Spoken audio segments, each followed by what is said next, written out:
ఏ నక్క మీద తాటికాయ పెడితే ఎలా ఉంటుందో జగన్మోహన్ రెడ్డి అనేటువంటి దౌర్భాగ్యుడి పరిస్థితి ఇప్పుడు అలా ఉంది. ఆల్రెడీ ఘోర ఓటమి చవిచూసి ఆ పార్టీ ఉంటుందో ఎత్తిపోద్దో ఏం జరుగుద్దో తన బతుకేంటో తనకు అర్థం కానటువంటి పరిస్థితుల్లో జగన్మోహన్ రెడ్డికి నరేంద్ర మోడీ తీసుకున్నటువంటి సంచలనమైనటువంటి నిర్ణయంతో ఊహించినటువంటి షాక్ తగిలింది. తన బతుకేంటో అర్థం కానటువంటి పరిస్థితి ఏర్పడిపోయింది.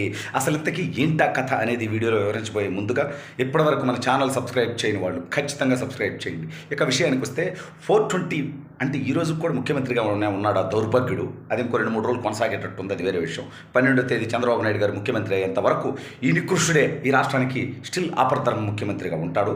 అయితే ఈ దౌర్భాగ్యుడు ఓడిపోయిన తర్వాత ఓటమిని ఒప్పుకోకుండా ఇంకా నికృష్టమైనటువంటి వైసీపీ వాళ్ళు ఏం మాట్లాడుతున్నారంటే సిగ్గు లేకుండా ప్రజలు జగన్మోహన్ రెడ్డి మోసం చేశారంట. ఏందిరా మోసం చేసేది? వీడు అందరికి డబ్బులు ఇచ్చారంట. వీడమ్మ మొగుడు సొమ్మమ్మి జగన్మోహన్ రెడ్డి గారు సొంత తాత తండ్రి సంపాదించారు కదా, రాజారెడ్డి గారు రాజశేఖర రెడ్డి అప్పులు పాలైపోయి ఆస్తులు అమ్ముకున్నటువంటి దౌర్భాగ్యమైనటువంటి స్థితి నుంచి లక్షలాది కోట్ల రూపాయల ప్రజాధనాన్ని దోచుకున్నటువంటి ఈ దౌర్భాగ్యుడు వీడి జేబులో నుంచి ఎప్పుడన్నా ₹1 ఇచ్చాడా? వీడి పేరు మీద ట్రస్ట్ ఉందా? ఇప్పుడు చంద్రబాబు నాయుడు గారు తెలుగుదేశం పార్టీ ఉంది, ఎన్టీఆర్ గారి పేరిట ఒక ట్రస్ట్ పెట్టి దాన్ని భువనేశ్వర్ గారు రన్ చేస్తూ కోట్లాది రూపాయలు సొంతగా వాళ్ళ వ్యాపారాల్లో సంపాదించుకున్నటువంటి డబ్బు కార్యకర్తలకో ప్రజలకో ఇతర రాష్ట్రాల్లో కూడా ఎవరికైనా సమస్య వచ్చినప్పుడు, ఈ రాష్ట్రంలో ప్రకృతి విపత్తులు వచ్చినప్పుడు ఎవరికి ఇబ్బంది ఉంటే వాళ్ళకి సాయం చేస్తూ ఉంటారు. అయితే ఈ దౌర్భాగ్యుడు ఎప్పుడైనా ఈ జీవితంలో ₹1 ఎవరికైనా ఈ కుటుంబం నుంచి కానీ ఇటు సతీమణి కానీ ఇటు తల్లి కానీ ఎవరైనా ఈ ఫ్యామిలీలు ఇచ్చినటువంటి చరిత్ర ఉందా దౌర్భాగ్యులకి? సరే, అదంతా పక్కన పెడదాం. ఇప్పుడు ఈడు ఆల్రెడీ ఎత్తిపోయాడు. ఈడు పార్టీకి ఉన్నది 11 మంది ఎమ్మెల్యేలు, ఈడు కాకుండా మిగిలిన 10 మంది. ఇప్పుడు అందులో ఎవడుంటాడో ఎవడు పోతాడో ఎవడు ఏమంటాడో తెలియనటువంటి దౌర్భాగ్యమైనటువంటి పరిస్థితి. ఇప్పుడు వీడు ప్రతిపక్ష నేత కూడా కాదు. ఇప్పుడు వీడికి కనీసం ప్రోటోకాల్ ఉంటుంది, క్యాబినెట్ కూడా ఉంటుంది. వీడి జస్ట్ ఎమ్మెల్యే కాదు, బొప్పను కాదు. 175 మందిలో అంటే 175 మందిలో మిగిలిన వాళ్ళందరూ కాస్త గౌరవం ఉంటుంది. ఎందుకంటే ప్రజలు వాళ్ళకి గౌరవించి, ప్రజలు వాళ్ళకి విలువ ఇచ్చి, ప్రజలు వాళ్ళని గెలిపించారు కాబట్టి వాళ్ళందరూ వేరే. ఈ దౌర్భాగ్యుడు వేరే. ఎందుకంటే వీడు ఎమ్మెల్యేకి గెలిచి ఉండొచ్చు, కానీ రాష్ట్రంలో ఈయన చెప్పులతో కొట్టిన దానికంటే చీపులతో కొట్టిన దానికంటే చండాలంగా ప్రజలు తీర్పిచ్చాడు ఈ దౌర్భాగ్యుడికి.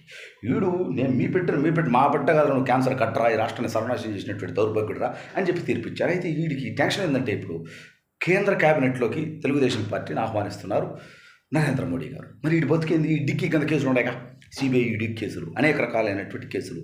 పైగా వీళ్ళ బాబాయ్ వేసేసినటువంటి కేసులో వీడు అరెస్ట్ చేయకుండా అడ్డుకున్నాడు అవినాష్ రెడ్డిని.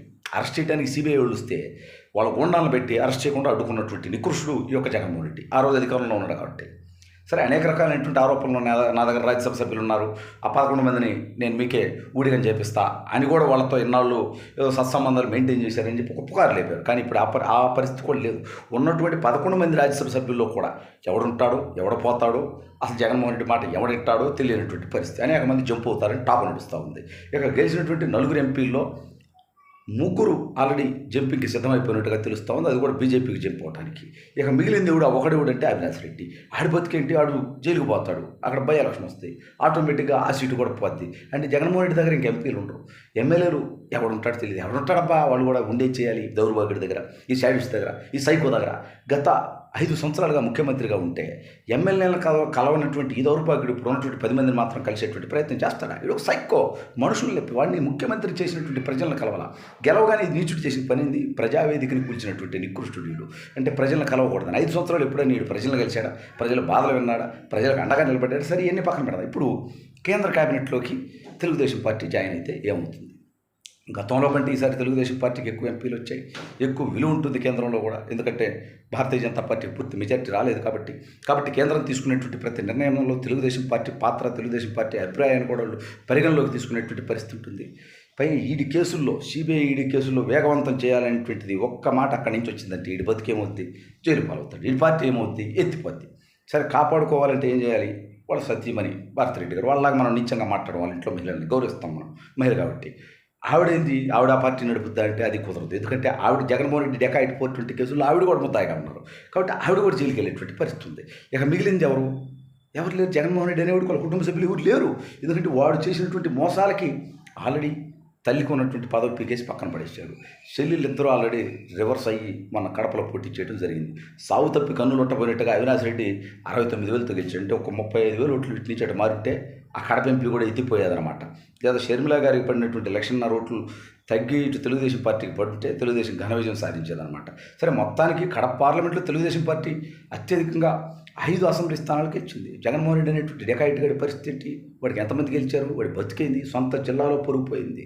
అంటే ఇన్నాళ్ళు ఈడు పులివెందులు ఏమి లేదు. ఈడు ఒక పిల్లి, ఈడు ఒక దౌర్భాగ్యుడు, అధికారాన్ని అడ్డం పెట్టుకొని, పోలీసులను అడ్డం పెట్టుకొని తప్పుడు పనులు చేసినటువంటి నీచుడు. వీడు చేసినటువంటి నీచమైనటువంటి పనులు ఈయన కాటేయకుండా ఉంటాయా? ఇప్పుడు నా పొట్టంలో కొట్టాడు.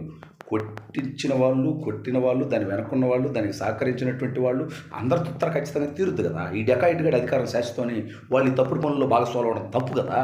ఎవడైనా ప్రజాస్వామ్యంలో 5 సంవత్సరాలు అధికారంలో ఉంటాడు. మళ్ళీ ఇంకో ప్రభుత్వం రావచ్చు, లేకపోతే ఇంకొక 5 ఏళ్ళు ఉండొచ్చు, లేకపోతే 10 ఏళ్ళు ఉండొచ్చు. ఎవడ అధికారం శాశ్వతం కాదు కదా. ఈ డెకాయిట్లందరూ వీడికి సహకరించారు. ఇప్పుడు వాళ్ళే వీడికి రివర్స్ దెబ్బేసేటువంటి అవకాశం ఉంది. సిఐడి సంజయ్ పరిస్థితి ఏమైంది? నిన్న చంద్రబాబు నాయుడు గారి ఇంటి దగ్గర కనీసం ఇంట్లోకి అలవ చేయకుండా ఆ దౌర్భాగ్యుడిని తోసేయటం జరిగింది. ఇప్పుడు రేపు అదే సంజయ్ గారిని జగన్మోహన్ రెడ్డిని అరెస్ట్ చేయి జైల్లో పెట్టంటే ఖచ్చితంగా వాడు ముందుకు పోతాడు. ఈ రకంగా జగన్మోహన్ రెడ్డి బతుకు ఏ క్షణంలో ఏం జరుగుద్దు అనేటువంటి ఉత్కంఠభరితమైనటువంటి టెన్షన్లో బతుకుతున్నట్టుగా తెలుస్తోంది.